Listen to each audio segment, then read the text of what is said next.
சொரிமுத்து ஐயனார் ஆலயம் தோன்றிய வரலாற்றினை இப்பதிவில் நாம் காணலாம். ஐயப்பனின் முதல் நிலையாக சொரிமுத்து ஐயனார் விளங்குவதால் இத்தலம் 6 ஆதார சக்கரங்களில் மூலாதார சக்கரத்திற்கு அதிஷ்டானமாக விளங்குகிறது.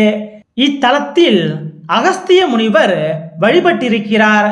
இத்தலம் தோன்றுவதற்கு காரணமானவரும் அகஸ்திய முனிவரே. அந்த புராண வரலாற்றை இனி அறிந்து கொள்ளலாம்.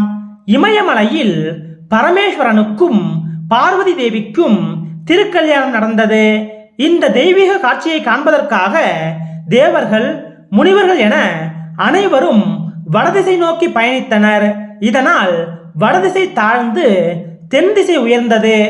எனவே உலகை சமநிலை செய்வதற்காக அகத்தியரை அழைத்த சிவபெருமான் தென் திசை நோக்கி செல்லுமாறு கூறினார்.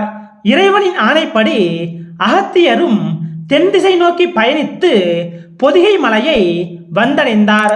பொதிகை மலையில் தற்பொழுது சொரிமுத்து ஐயனார் கோவில் இருக்கும் இடத்தில் தங்கினார். தாமிரபரணி நதியில் நீராடி தனது நித்திய அனுஷ்டானங்களை முடித்து கொண்டு யோக நிஷ்டையில் அமர்ந்தார்.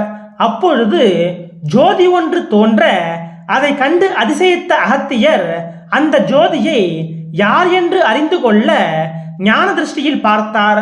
அப்பொழுது சாஸ்தாவானவர் சொரிமுத்து ஐயனாராக மகாலிங்க சுவாமியை பூஜிக்கும் காட்சி அவருக்கு தெரிந்தது. சொரிமுத்து ஐயனாருடன் பிரம்ம ராட்சசி, பேச்சியம்மன் ஆகியோரும் மகாலிங்க சுவாமியை வழிபட்டனர்.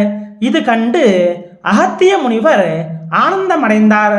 பின்னர் மலர் தூவி தனக்கு காட்சியளித்த ஆடி அமாவாசை தினத்தை விசேஷமாகவும் மற்றும் உள்ள நாட்களில் யார் ஒருவர் இவ்விடம் வந்து இந்த தீர்த்த கட்டத்தில் ஸ்நானம் செய்து புலால் மது நீக்கி இவ்விடம் எழுந்தருளி இருக்கும் மூர்த்திகளை தரிசித்து வழிபடுபவர்களுக்கெல்லாம் எல்லா இன்னல்களும் நெருப்பிலிட்ட பஞ்சு போல நாசமாக வேண்டும் என்றும் அவர்கள் புத்திர பௌத்ராதி அஷ்ட ஐஸ்வர்யங்களுடன் வாழ வேண்டும் என பகவானை பிரார்த்தித்து வரம் பெற்றார். அப்பொழுது தேவர்கள் வானுலகில் இருந்து மலர் மாறி பொழிய அன்று முதல் மலர் சொரிமுத்தையனார் என்ற பெயர் தாங்கி அருள்மிகு மகாலிங்க சுவாமி, சங்கிலி பூதத்தார், காத்தவராயர், மேலவாசல் பூதம், மேலவாசல் விநாயகர், தலவாய் மாடன், தூண்டில் மாடன், பட்டவராயர் முதலான இன்னும் பல தெய்வங்களுடன் காட்சி கொடுத்து மறைந்தார்.